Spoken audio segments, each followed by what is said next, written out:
Continuamos en Enfoque Matinal desde CDN y damos la bienvenida a doña Rosa Elcarte, que es la representante de la UNICEF en el país. Bienvenida, doña Rosa, bienvenida. Hola, buenos días y muchísimas gracias por la invitación. Qué bueno tenerla por aquí, doña Rosa. La infancia, la adolescencia, es fundamental en este momento de que hay graves consecuencias sociales por el coronavirus. Se está hablando mucho de aumento de la desigualdad y de la pobreza en la región, lo que incluye a República Dominicana. Entonces, pobreza y desigualdad impactan en forma determinante en la niñez. ¿Qué valoración hace UNICEF del nuevo cuadro que presenta la pandemia? Sí, bueno, pues como usted ha dicho claramente, la pandemia ha tenido unos efectos iniciales, ¿verdad?, que está teniendo de enfermedad. Y a los niños es cierto que les afecta menos la enfermedad, sobre todo a los niños pequeños, pero los niños están teniendo unas enormes consecuencias de los impactos sociales que está teniendo el coronavirus. Pues, como saben, el tema de la educación, han estado niños con clases a distancia, pero con muchas dificultades. Todos sabemos que el acceso a Internet en unas zonas del país es muy pobre, y tampoco los profesores estaban todavía preparados para hacer todas estas cosas, todas las clases de manera digital. O sea que ahí tenemos ya una brecha importante que vuelve a abrir diferencias entre aquellos niños que sí tienen acceso a Internet, que están en contacto con profesores ya preparados, y aquellos que no. El otro elemento importantísimo que está surgiendo es el tema de la desnutrición, ¿sí? En todos los países del mundo la pandemia ha generado pues, unos bloqueos, ¿verdad?, de las empresas, hemos tenido que estar cerrados en casa, etcétera, y está generando un impacto negativo muy importante en todo el mundo, en toda la región latinoamericana, según los estudios de la CEPAL, y también en el país. En ese caso lo que estamos viendo es que muchas familias pues, o han perdido el salario o están todavía solamente con ayudas sociales, pero lógicamente no alcanza. ¿Y eso qué está pasando? Pues está pasando también que está aumentando la inseguridad alimentaria y está aumentando la desnutrición en los niños, ¿sí? Y aquí tenemos unos estudios que estamos haciendo varias agencias de Naciones Unidas, lideradas por PNUD, sobre cómo está impactando socioeconómicamente a las familias vulnerables la pandemia del COVID. Y en relación con lo que más le preocupaba a las familias más vulnerables, fundamentalmente su mayor preocupación era la alimentación, ¿sí? El 78% decía que lo que más le preocupaba en estos momentos es la alimentación.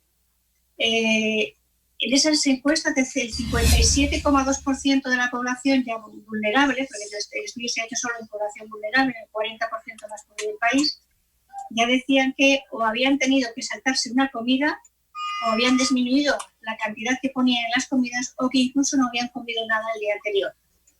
¿Esto qué origina a los niños? Pues origina a los niños de menores de 5 años una desnutrición aguda que es muy peligrosa, porque la desnutrición aguda severa provoca muchas enfermedades y provoca además un riesgo inminente de muerte. Se calcula que, tal como va el mundo, calcula el UNICEF, cada mes podrían morir 10.000 niños más por causas derivadas de la desnutrición. Esta desnutrición además hace que los niños tengan deficiencias en su crecimiento, tengan deficiencias en su desarrollo y tengan deficiencias sobre todo también en su aprendizaje. O sea, que es algo que afecta ahora y que va a afectar durante toda su vida a esos niños, ¿sí? Entonces, esas situaciones son importantes. Y luego, lógicamente, el tema de la violencia.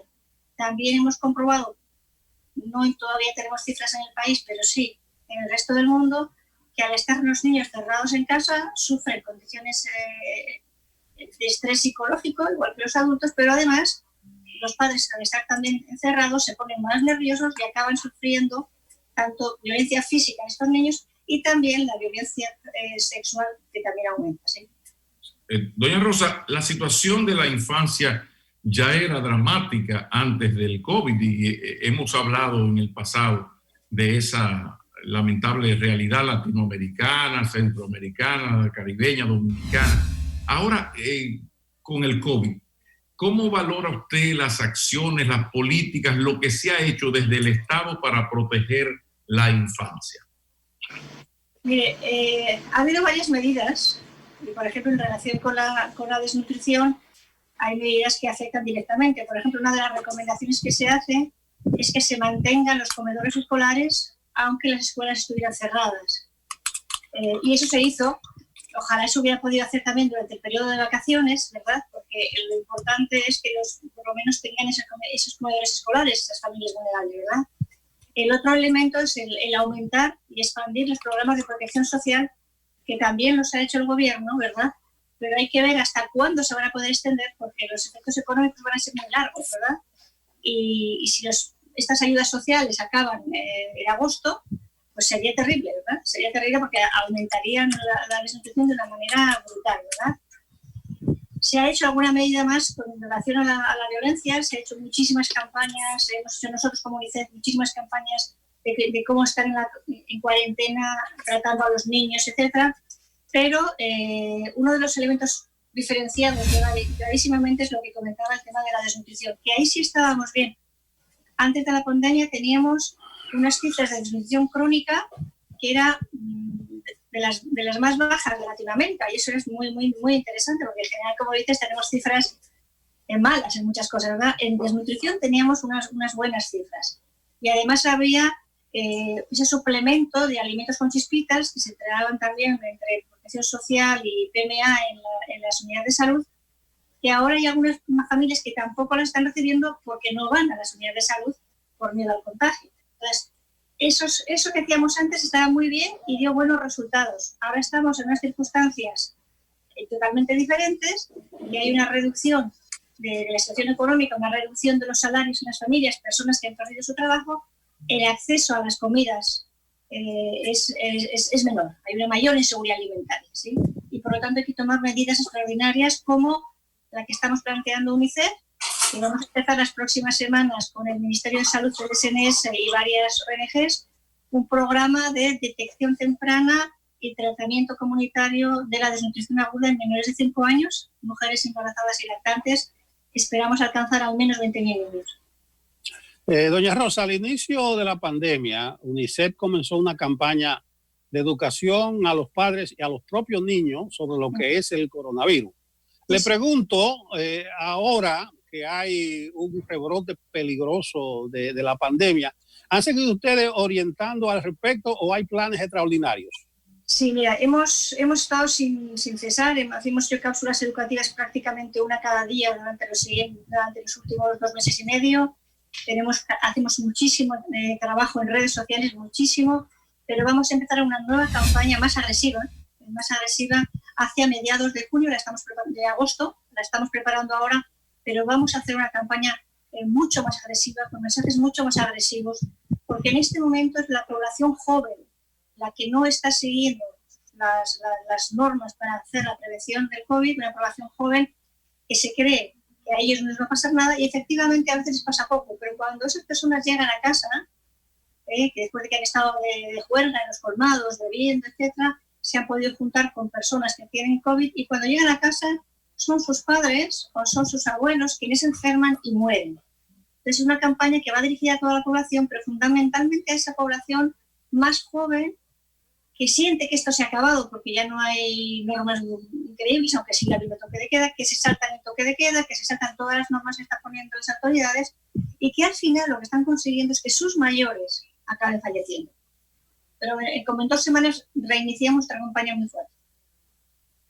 Sí, doña Rosa, lo que tiene que ver con el inicio de las clases, ¿afecta o beneficiará a la infancia dominicana?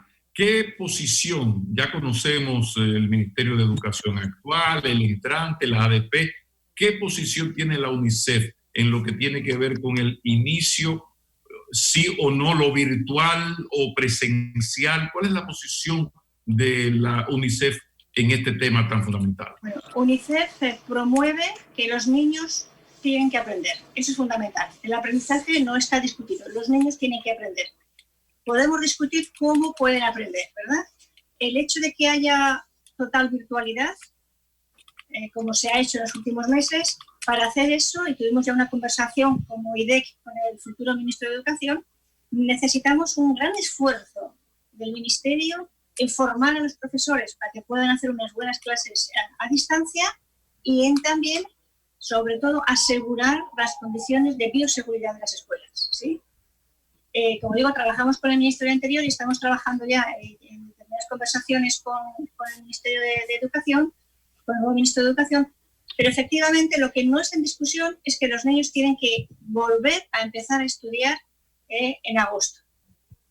¿De qué va a depender? Pues va a depender fundamentalmente de las condiciones de bioseguridad que tenga el país.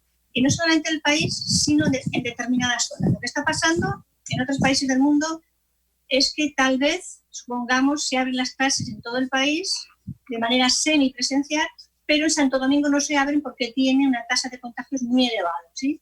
Entonces, la idea es que hay que analizar, porque incluso cuando se abra en su momento, habrá que ir analizando periódicamente, ¿sí? Entonces, si se abren las clases, cuando se abren las clases de manera presencial o semipresencial, hace falta tener un comité dentro del propio ministerio que diariamente evalúe la situación de expansión y epidemiológica del COVID en cada región y en cada distrito, porque no va a poder ser café para todos. Ahora mismo donde tenemos la concentración es en Santo Domingo, en el Distrito Nacional y en Santiago, pero sin embargo hay otras zonas del país que tienen unas cifras muy bajas. Entonces, cuando se vaya a abrir las escuelas, hay que analizar las diferentes zonas del país, hay que poner todo, tienen que tener agua, todas las escuelas, agua y jabón, hay que medir todas las medidas de seguridad y hay que ir analizando esa situación de manera continua, ¿verdad? Porque puede que sean abiertas totalmente durante un mes y luego haya que cerrarlas durante 15 días en determinadas ciudades. O sea, para nosotros lo importante es que sí tiene que haber educación, pero que tenemos que tener en cuenta que a lo largo de por lo menos este año, una parte tiene que ser prepararse ya los profesores, pero desde ya, para poder mejorar más esa capacidad de enseñar digitalmente, y que luego la apertura presencial tiene que ser paulatinamente para ir analizando, empezando por aquellas zonas que tienen menos casos y empezando también por los niños más pequeños, no por los adolescentes, porque los niños más pequeños, ellos se contagian menos y casi no transmiten el contagio. Sí, ya los niños más mayores se contagian más y transmiten contagio. O sea que hay que tener en cuenta todas estas cosas y no es un sí y un no global, es un analicemos en cada momento cada región del país y los distritos municipales las capacidades que tienen y ahí hay que ir abriendo paulatinamente siempre que vayamos cumpliendo las medidas de bioseguridad. Y sobre todo, reforzar muchísimo la capacidad de los maestros en formación digital y tener y ofrecer una mayor conectividad a todo el país. O sea, no es un blanco y un negro, sí que hay que educarse, sí que hay que formarlos, pero con estas circunstancias de sí de manera no presencial cuando no se pueda, cuando se pueda de manera presencial o semipresencial, porque probablemente haya que partir en tandas, los turnos no vayan a ir todos juntos, ¿sí? Y como digo, tendría que ir variando de acuerdo a las regiones del país y a las situaciones epidemiológicas del país y a las características de las escuelas de esas regiones. Recientemente, junto a la Organización Mundial de la Salud, UNICEF advirtió de un descenso en las vacunaciones durante la COVID-19. ¿Esa situación afecta a la República Dominicana? Pues mira, no teníamos cifras, pero en el mismo estudio que te confirmo, que se hizo en el 40% de la población, este estudio va a ser periódico, va a haber rondas, ¿no? Esta es la primera ronda que se hizo en el mes de mayo. Ya el 13% de las familias decía que no había ido a vacunar a sus hijos. Y era mayo todavía solo, ¿sí? En algunos sitios porque no hay falta de oferta y en otros sitios porque las familias tienen miedo de ir porque puede haber gente en la sala de espera que los contamine. También hemos trabajado con el Servicio Nacional para que en todos los servicios de todo el país se haga siempre la atención bajo cita previa. O sea, que la gente llame por teléfono y para que se convoquen a determinadas personas y la gente no espere conjuntamente en la sala de espera. Eso es un elemento fundamental para que todos los servicios de salud tienen que tener cita previa y tienen que atender a un número de pacientes que lleguen cada 15 minutos o cada media hora. No pueden tenerlos a todos esperando porque eso ya no es bioseguridad y por lo tanto las familias luego no se atreven a ir. Doña Rosa, dos temas fundamentales que tienen que ver con la cadena de pobreza de las familias y sus hijos. Matrimonio infantil y embarazo adolescente. ¿Qué nos puede decir UNICEF de esos dos problemas que no hay manera de que se cambie esto del matrimonio infantil y a ver qué hacemos o qué estamos haciendo con lo de los embarazos entre adolescentes, por favor? Sí, bueno, primero decirte que ambos temas van muy ligados, ¿sí? Porque Claro. dos de cada 3 embarazos se deben a que ya hay matrimonio infantil, ¿sí? O sea, 2 de cada 3. Entonces, realmente decimos que no hemos cambiado el matrimonio infantil, pero es que el país todavía hasta hace un par de años prácticamente no estaba trabajando en matrimonio infantil. Sí en embarazo adolescente, pero no en matrimonio infantil. Y yo creo que precisamente el embarazo adolescente bajaba tampoco porque no estábamos enfocados en tratar el principal problema de base, que es el matrimonio infantil. Evidentemente, luego hay que tener acceso a conocimientos de salud sexual y reproductiva, por supuesto, pero en este país el elemento que más embarazo produce es el matrimonio infantil. Desde hace 2-3 años, UNICEF y varios socios más, Plan Internacional, SEIF, UNFPA, etcétera, estamos empezando a trabajar, hicimos muchos estudios, muchos análisis, que sí que demuestran lo que tú estás planteando, ¿sí? Un estudio que hemos hecho UNICEF con el Banco Mundial demuestra que si una niña se casa muy pronto, ¿verdad?, esa niña va a ganar durante toda su vida un 17% menos. Y dentro de las niñas casadas, la pobreza era de un 45%, mientras que todavía en el país era de un 28% en el momento en que lo hicimos, ¿verdad? Entonces, ¿qué ocurre? Esa niña que se casa, deja la escuela, tiene hijos muy pronto, tiene muchos más hijos, gana menos, por lo tanto es más pobre toda su vida, a sus hijos los educa menos, con lo cual, por su propia falta de conocimiento, y al final tenemos en lugar de una persona pobre que se casa, tenemos 5 hijos de diferentes maridos habitualmente, sustentados fundamentalmente por una mujer que gana muy poco. Incluso en aquel momento hicimos un estudio de qué pasaría si se desapareciera el matrimonio infantil con la pobreza del país entero y hubiera disminuido un 10% la pobreza. Fíjese lo que nos cuesta bajar un 10% la pobreza del país. Pues si desapareciera el matrimonio infantil, automáticamente el país tendría un 10% menos de pobreza. Bueno, ya sabemos que UNICEF está llegando con educación y orientación a los padres y a los infantes. Pero le pregunto, doña Rosa, si está llegando a los sectores más vulnerables y carenciados con algún tipo de ayuda material. Sí, mira, hemos estado apoyando efectivamente a través de la formación. Hemos apoyado también muchísimo al Ministerio de Salud. Hace 3 semanas donamos 10 millones de material de protección. Hemos donado también 25 ventiladores invasivos al sistema de salud. Hemos trabajado con CONANI y con las ONGs que supervisadas por CONANI, que son muchas, ofreciendo fundamentalmente material de limpieza, o sea, todos los insumos relacionados a la prevención del COVID. Y como te digo, ahora vamos a empezar en 2-3 semanas con un programa de tratamiento con alimentos terapéuticos listos para consumir de la desnutrición aguda. Ahí sí se va a llegar a todas las familias vulnerables, no con canastas de alimentos, porque eso ya lo están haciendo otras agencias de Naciones Unidas, pero sí analizando los niños menores de 5 años si están con desnutrición aguda, y entonces sí dándoles gratuitamente los sobrecitos, que son alimentos terapéuticos listos para consumir, a todos aquellos niños que estén con desnutrición aguda severa, con desnutrición aguda moderada, en riesgo inminente de desnutrición, o para las mujeres embarazadas y lactantes que también están desnutridas. Este programa afectará a todos los niños entre 6 meses y 5 años. Doña Rosa. Sí, adelante. Sí, el pasado mes de mayo UNICEF advirtió que durante la pandemia miles de niños han estado expuestos a situaciones de riesgo tras la paralización de los sistemas de salud. Incluso la vez anterior que usted estuvo en este programa hablamos al respecto sobre la mortalidad infantil ante la COVID-19. ¿Usted podría ampliar el criterio? Sí, bueno, vamos a ver. Cuando hablábamos de mortalidad infantil, hasta hace nada hablábamos en el país solo de mortalidad neonatal, porque la mortalidad infantil ya había ido, todo lo que no era el primer mes de vida, había ido bajando en el país. ¿Sí? La mortalidad por debajo de 5 años, la mortalidad por debajo de 1 año, había ido bajando, y el núcleo duro de la mortalidad era la mortalidad neonatal, que en el año 2019 finalmente conseguimos una reducción muy importante del 28%. En este momento, las cifras que tenemos, de momento, las cifras, digo que son las cifras que tenemos porque ya sabes que hay un pequeño retraso por parte de las autoridades de salud en tener las cifras actualizadas de estos temas. Con las cifras que tenemos, esa mortalidad neonatal no estaría bajando más, pero estaría aproximadamente con el año 2019. Ojalá por lo menos lleguemos a eso. Pero lo que nos puede empezar a ocurrir ahora, algo que no ocurría antes, es que empiecen a morir niños menores de 5 años también por el efecto de la desnutrición aguda, que los pone en un riesgo muy elevado de enfermar y morir. Algo que no teníamos en el país. UNICEF en el país no hacía programas de tratamiento de desnutrición aguda desde hace muchísimos años, y este año hemos visto la necesidad de reempezar con algo que hacíamos en los 70 y en los 80 en este país. Gracias, doña Rosa Elcarte, la representante de UNICEF en el país.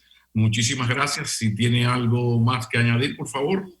Bueno, yo solamente quisiera añadir a toda la población y especialmente a la población joven que, por favor, cuando ellos estén disfrutando juntos, bailando y bebiendo, que piensen en sus madres, en sus padres, en sus abuelos, porque cuando lleguen a casa pueden llegar con ese virus, ¿verdad?, con el coronavirus, y pueden hacer que al final enferme su familia y que muera. En este momento yo creo que es el principal mensaje que tenemos que dar todos. Muchísimas gracias, doña Rosa. Enfoque Matinal va a una pausa. Ya regresamos. De acuerdo, muchísimas gracias a los dos. Gracias. Bien.